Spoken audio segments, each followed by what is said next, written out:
میں پہلی دفعہ میڈیا کے سامنے اپنے ہسبینڈ کے بارے کچھ حقائق بیان کرنے کے لیے آئی ہوں۔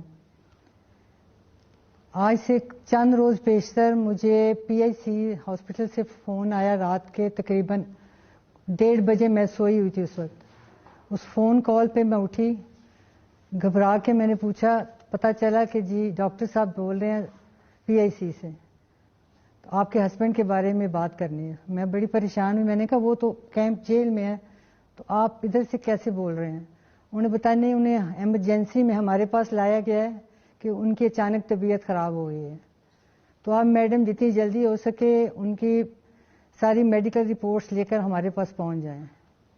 میں جیسے تیسے جلدی کر کے ہاسپٹل پہنچی۔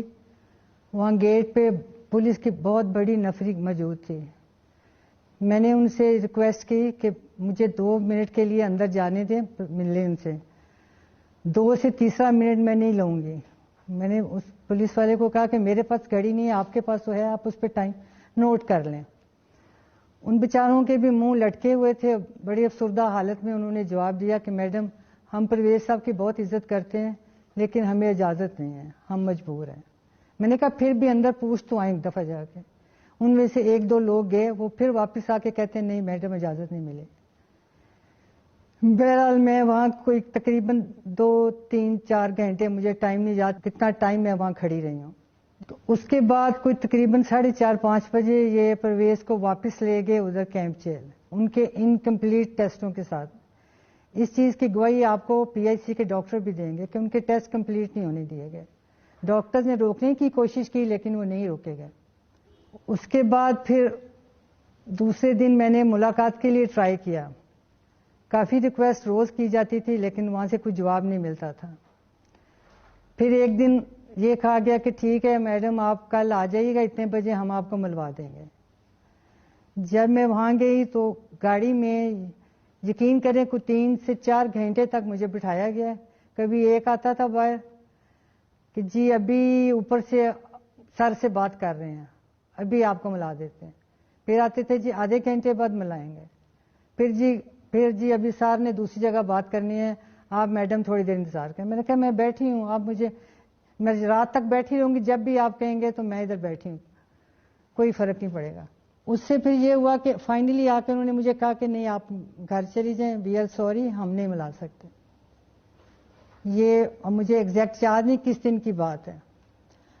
اس کے بعد پھر میری آج صبح ملاقات ہوئی ہے ان سے۔ الحمدللہ آج جب میں ان سے ملی تو وہ فزیکلی تو مجھے کافی ویک نظر آئے ہیں، لیکن ان کا جو حوصلہ اور وہ اللہ پہ توکل مجھے ان کے نظر آیا، وہ میرے دل کو دیکھ کے کافی تسلی ہوئی کہ وہ مجھے یوں محسوس ہوا کہ اتنا ان کا توکل اللہ کی ذات پہ پہلے نہیں تھا جتنا اب اس جیل میں آنے کے بعد مجھے محسوس ہوا۔ جب میں نے ان سے پوچھا کہ اب آپ کیا سوچ رہے ہیں، اس پہ انہوں نے مجھے بتایا، میں سمجھنا چاہ رہی تھی کہ اس جسمانی اور ذہنی تشدد کے بعد اب ان کی اپنی ذاتی کیا سوچ ہے، وہ کیا چاہتے ہیں۔ اس پہ انہوں نے مجھے بتایا کہ میرا پہلے سٹینڈ اور پہلے جو میرا سٹانس تھا میں آج بھی اسی پہ قائم ہوں، میرا آج بھی وہی موقف ہے جو پہلے تھا، اور آج بھی اسی پہ قائم ہوں، اور انشاءاللہ تعالی آئندہ بھی میں اسی پہ قائم رہوں گا۔ یہ ساری فیملی کے لیے بھی میرا یہی پیغام ہے اور باقی لوگوں کے لیے بھی یہی ہے۔ اس پہ شکر ہے، میرے دل کو کافی تسلی ہوئی۔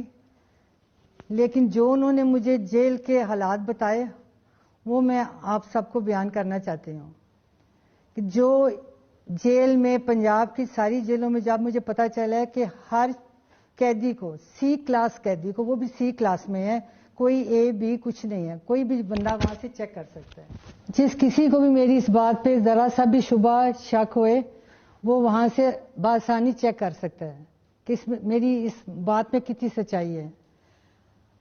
اور سی کلاس سے مراد وہ ہے جو کہ پاکستان کے، پنجاب کے ہر شہری کو، سی کلاس والے کو جو سہولتیں میسر ہوتی ہیں ان کو وہ نہیں دی گئی۔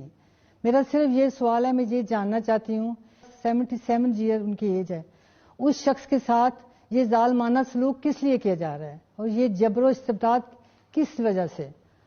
آخر ان کا قصور بتائیں، اتنا بڑا کیا قصور ہے؟ اور یہ ہماری سنوائی کیوں نہیں ہو رہی، اس کی کیا وجہ ہے؟ کہیں داد رسی نہیں ہو رہی. میں صرف اس وجہ سے سامنے آئی ہوں کہ اس چیز کا مجھے کہیں سے کوئی جواب تو دے کہ کیا وجہ ہے یہ سب چیز کے، کہ جو بنیادی حقوق ہیں عام شہری کے، ان کو عام شہری سمجھے، عام قیدی سمجھے. عام قیدی کے طور پہ تو ان کو سہولتیں ملنی چاہیے یا نہیں چاہیے؟ مجھے صرف اس چیز کا جواب چاہیے کہ یہ سب کس لیے ہے. شکر ہے اللہ کا، الحمدللہ ان کا توکل اللہ تعالیٰ کی ذات پہ مجھے دیکھ کے بہت خوشی ہوئی ہے کہ وہ ان کا بہت سٹرونگ ہے. پتہ نہیں اللہ جانتا ہے کس وجہ سے ہو گیا، کیسے ہو گیا، یہ اللہ کا ہی کرم ہے خاص ہمارے پہ، اور اس کے علاوہ تو اور کچھ نہیں نظر آتا. ہم تو گناہگار سے لوگ ہیں. اور میں اس کے آخر میں مجھے جو ان کا توکل، ان کا بات چیت کا انداز دیکھ کے جو سمجھ آئی ہے وہ یہی سمجھ آئی ہے جو میرے ذہن میں بار بار قرآن پاک کی یہی آیت آ رہی ہے، وَأُفَوِّضُ أَمْرِي إِلَى اللَّهِ، کہ میں اپنے معاملات اللہ کے سپرد کرتا ہوں.